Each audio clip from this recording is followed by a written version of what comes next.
Hello everyone, welcome to our story time. Today, our story is about a woman that will see the two sides of a coin of his fiancée. Are you ready? Great! The title of the story is The Robber Bridegroom by Jacob and Wilhelm Grimm. Once upon a time, there was a miller who had a beautiful daughter. When she came of age, he wished that she was provided for and well married. He thought, if a respectable suitor comes and asks for her hand in marriage, I will give her to him.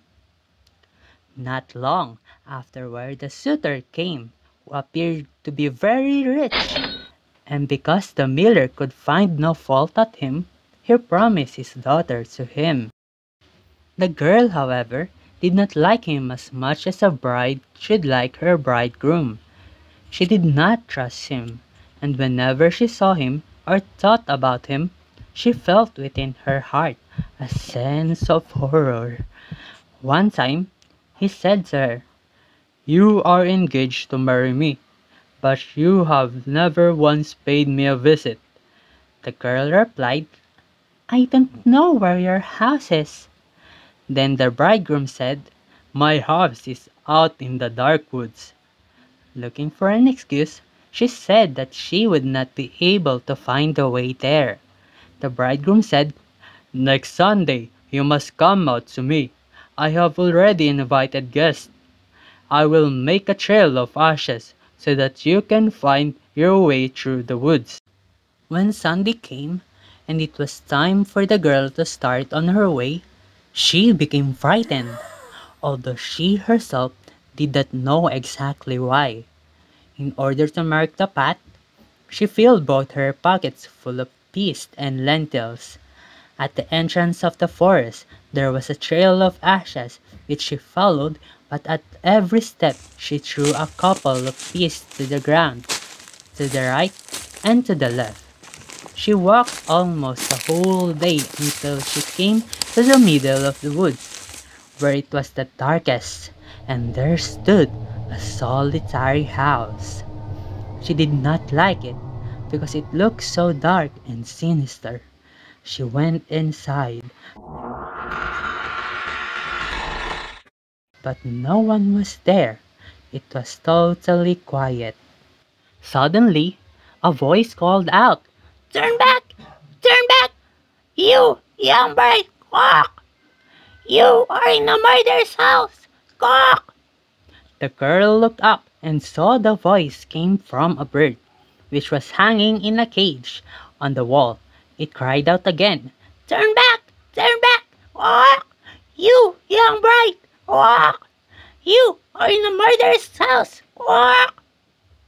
Then the beautiful bride went from one room to another, walking through the whole house, but it was entirely empty, and not a human soul was to be found.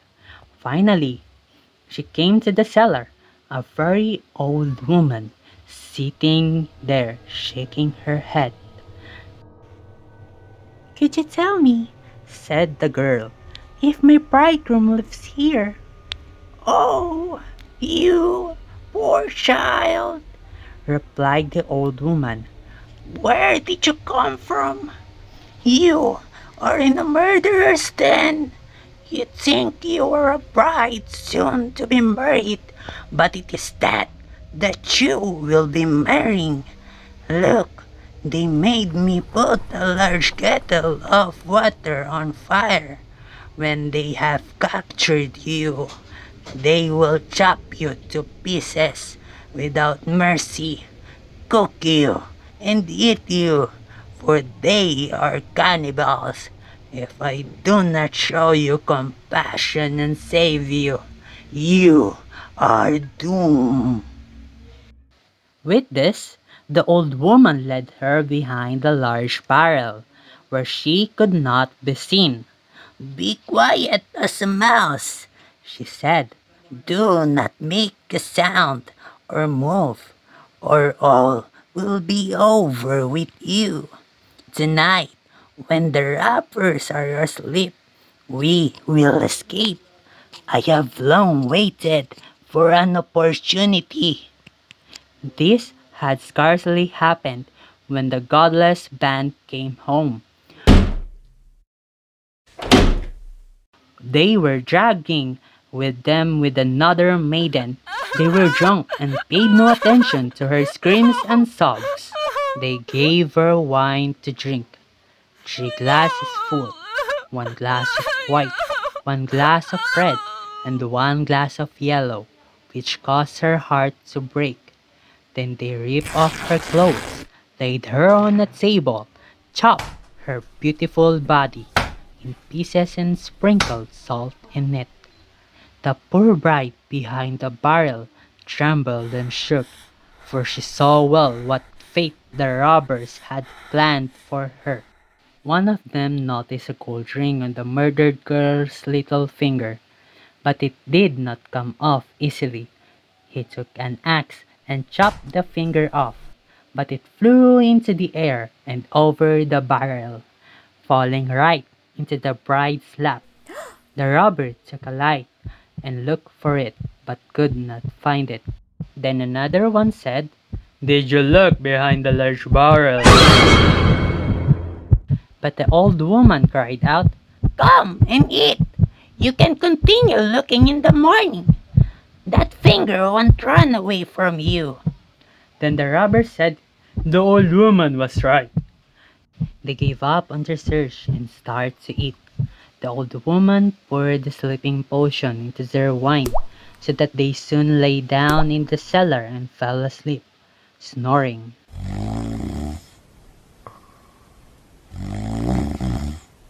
When the bride heard them snoring, she came out from behind the barrel and had to step over the sleepers, for they lay all in rows on the ground. She was afraid that she might awaken one of them, but God helped her, and she got through safely.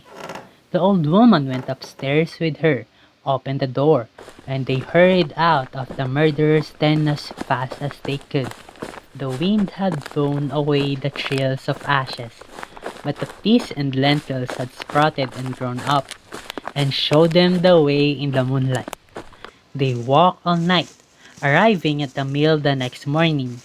Then the girl told her father everything, just as it had happened. When the wedding day came, the bridegroom appeared. The miller had invited all his relatives and acquaintances. As they sat at the table, each one was asked to tell something. The bride sat still and said nothing. Then the bridegroom said to the bride, "Come, sweetheart, don't you know anything? Tell us something like the others have done." She answered, Then I will tell you about the dream. I was walking along through the woods when I finally came to a house. Inside, there was not a single human soul, but on the wall there was a bird in a cage. It cried out, turn back, you young bride, you are in a murderer's house." Then it cried out the same thing again. Darling, it was only a dream. Then I went through all the rooms. They were all empty, and there was something so eerie in there. Finally, I went down to the cellar, and there sat a very old woman, shaking her head. I asked her, "Does my bridegroom live in this house?" She answered, Alas, poor child, you have gotten into a murderer's den. Your bridegroom does live here, but he intends to chop you to pieces and kill you. Then he intends to cook you and eat you. "Darling, it was only a dream." After that, the old woman hid me under the large barrel. I had scarcely hidden myself there when the robbers came home. "Darling, it was only a dream." After that, the old woman hid me behind the large barrel. I had scarcely hidden myself there when the robbers came home, dragging a girl with them. They gave her 3 kinds of wine to drink, white, red, and yellow, which caused her heart to stop beating. "Darling, it was only a dream." After that, they took off her fine clothes and chopped her beautiful body to pieces on the table, then sprinkled salt in it.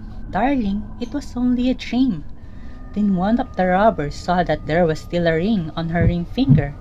Because it was hard to get the ring off, he took an axe and chopped off the finger. The finger flew through the air behind the large barrel and fell into my lap. And here is the finger with the ring. With these words, she pulled out the finger and showed it to everyone who was there. The robber, who had during this story become as white as chalk, jumped up and tried to escape, but the guest held him fast and turned him over to the courts. Then he and his whole band were executed for their shameful deeds. And that is the story of the robber bridegroom. The end. Did that story scare you? Don't worry. It may seem frightening, but the story simply tells us that people are not always what they seem to be. An innocent person or thing that we see doesn't mean we should be carefree around them. So, we should be careful to those things that we don't know much about. And that's all for today's story. See you again for the next story time. Bye!